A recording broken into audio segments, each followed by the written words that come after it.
Okay, y'all, here's part 3 of how my family was put in danger by a TikTok scammer. Please go and review the first 2 videos. Like them, share them, push them out as much as you can. I don't want any other family having to go through what I've gone through in the past couple months. It has scared the heck out of us. And so please, please, please share these videos. So all through this process of my Cash App being closed down and trying to get the money out of it, I'm getting constant messages from this guy, constant messages from other people that I don't know. At one point I got pictures of undead persons on my personal cell phone number stating that this is what would happen to me and my family if I did not pay them within a certain amount of time. I was scared. I was locking every door. I was making sure everything was loaded. I was making sure that I had deadbolts. I have 2 Great Danes. I was making sure that, they were accessible. You're going to have to go through 2 200-pound dogs to get to my family. So have fun with that. So after about 6 business days, Cash App finally released my account, and I notified this guy and I told him, I said, look, I'm going to send you the $600. We're going to call it good. We're going to part ways, and I don't want to do this ever again. I don't want to talk to you. I don't want to have any interaction with you whatsoever. So then he proceeded to say, no, it's not $600. It's $1,000, and you're going to pay me $1,000 or there's going to be consequences. And I said, no. Again, you send me $600. That's what you're going to get back. You're lucky I don't keep it. But I'm an honest person, and I'm going to send it back to you because I don't want any ties. I don't want anything to do with you. Period. Then I get a message from another strange person with a picture of my house.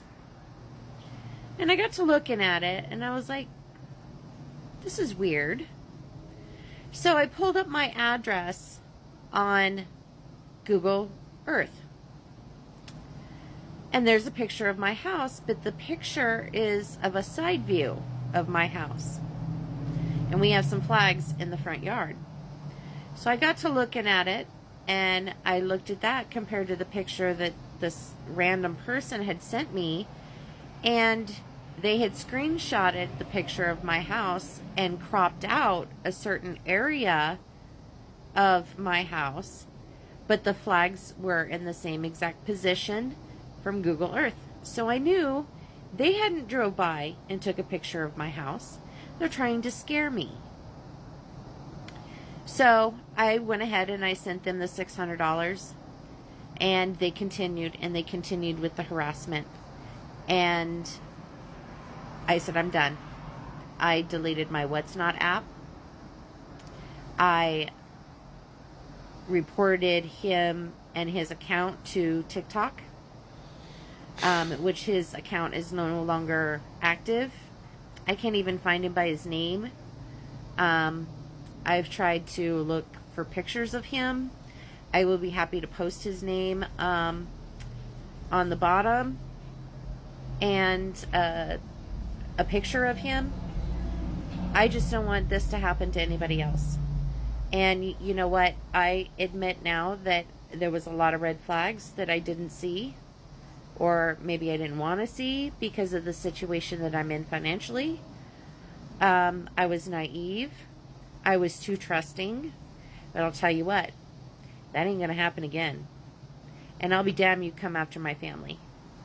So, there's that. So moral of the story, you can't trust anybody. You really can't. And as much as I had investigated and I thought I was doing the right thing and looking for cues, everything seemed legit to a point. And it never will happen again. So with that, if you have any questions, drop a comment in the comment section. I'll be happy to engage with you. I'd love to go live. If anybody be interested in having a chat with me, and I can go into more detail with stuff. But yeah, be careful. Protect your family. Protect yourself. God bless.